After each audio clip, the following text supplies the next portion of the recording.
ಹಾಗಾದ್ರೆ ನಿನ್ನ ಪ್ರೇಮವನ್ನು ನಾನೊಮ್ಮೆ ಪರೀಕ್ಷೆ ಮಾಡ್ಬೇಕು. ಆ ಪರೀಕ್ಷೆಗೆ ಸಿದ್ಧ ನೋಡು.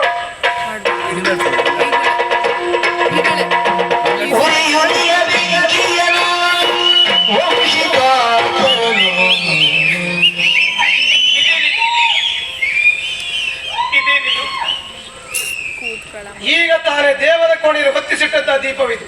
ಇಲ್ಲಿಗೆ ನಿನ್ನ ಪರೀಕ್ಷೆಗೆ ಅರ್ಥವಾಗ್ಲಿಲ್ಲ ನನಗೆ. ದೇವರ ಕೋಣೆಯಲ್ಲಿ ಹೊತ್ತಿಸಿಟ್ಟಂತ ದೀಪದ ಮುಂದೆ ಭಕ್ತರು ಕೈ ಮುಗಿದು ಬೇಡಿಕೊಳ್ಳುವಂತ ಕಾಲಕ್ಕೆ ಅವರ ಮೈ ಮನಸ್ಸಿನಲ್ಲಿ ಯಾವುದೇ ಒಂದು ಕೆಟ್ಟ ಭಾವನೆಯ ಅವಕಾಶ ಇರುವುದಿಲ್ಲ. ಅಲ್ಲಿ ನಮ್ಮ ಕಣ್ಣಿಗೆ ಕಾಣಸಿಗುವುದು ಏಕೋ ಭಾವ, ಭಕ್ತಿ ಪ್ರಧಾನವಾದ ಶುದ್ಧಾಂತರಂಗ.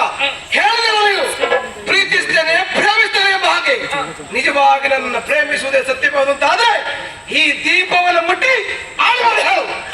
ವಂಶಿ, ಕಾಯಿನ ವಾಚ ಮನಸ್ಸ, ದೇಹ ಮನಸ್ಸು ಮಾತು ತ್ರಿಕರಣ ಶುದ್ಧತೆಯಿಂದ ನಾನು ನಿನ್ನನ್ನು ಆರಾಧಿಸ್ತಾ ಇದ್ದೇನೆ.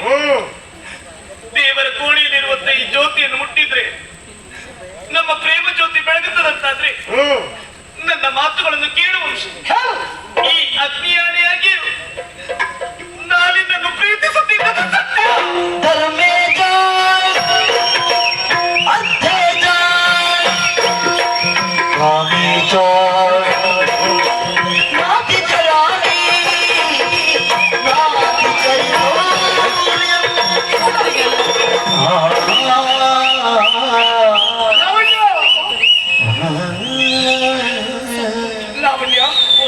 ಯಾವುದೋ ಒಂದು ಹೆಣ್ಣಿನಿಂದ ನನಗೆ ಮೋಸವಾಗಿದೆ ಎಂಬ ಕಾರಣಕ್ಕೆ ನಿನ್ನನ್ನು ಅನುಮಾನದ ಕಣ್ಣಿನಿಂದ ಕಂಡೆ.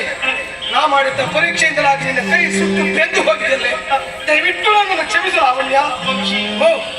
ದೇಹಕ್ಕಾದಂತ ಗಾಯ ಒಂದೆರಡು ದಿನದಲ್ಲಿ ಮಾಸಿ ಹೋಗುತ್ತದೆ. ಮನಸ್ಸಿಗಾಗುವ ಗಾಯ ಶಾಶ್ವತವಾಗಿ ಉಳಿಯಿತು. ನಾನು ಇದನ್ನು ಕೇಳಿಕೊಳ್ಳುವ ಇಷ್ಟೇ.